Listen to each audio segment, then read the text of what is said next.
മോദി ഒരു സുന്ദരനാണ്. അദ്ദേഹത്തെപ്പോലെ ഒരു അച്ഛനെ വേണമെന്ന് തോന്നും. പക്ഷേ സ്വഭാവം അല്പം കടുപ്പാണ് ട്രംപ്. അദ്ദേഹത്തെപ്പോലെ ഒരു അച്ഛനെ കുഴപ്പമില്ല, തന്നെപ്പോലെ ഒരു മോനുണ്ടായാൽ മതി. മോനുണ്ടാവാതിരുന്നാൽ മതി.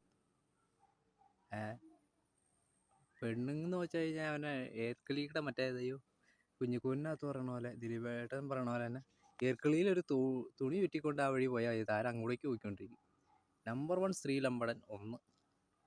പിന്നെ രണ്ടാമത് കിടന്നു കഴിഞ്ഞാൽ തോന്നിയ പോലെ ഭരിക്കുക, ഏകാധിപത്യ ഭരണം. അവിടുത്തെ ഉള്ള ജനങ്ങളെയും മറ്റുള്ളവർ വന്നു കയറുന്ന കുടിയേറ്റക്കാരെയൊക്കെ താൻ നിർത്തി പൊരിപ്പിക്കുന്നുണ്ടോ? തന്നെ ഏതൊരു സിനിമയിലെ അതിഥിയായിട്ട് കണ്ട് കാണിച്ചു, എന്നൊരു ചെറിയൊരു വേഷത്തിൽ കാണിച്ചു. ആ സംവിധായകൻ തന്നെ പറഞ്ഞു അതെൻ്റെ ജീവിതത്തെ പറ്റിയ ഏറ്റവും വലിയ അവസ്ഥയാണ്. അത് ഇപ്പോൾ താങ്കളുടെ അച്ഛൻ ജീവിച്ചിരിപ്പുണ്ടോ എന്നറിയില്ല, അവർക്ക് പറ്റിയ ഏറ്റവും വലിയ അവസ്ഥയാണ് താൻ. അവിടെ ഒരു സുന്ദരനാണ് പോലും, കടുപ്പമാണ് പോലും.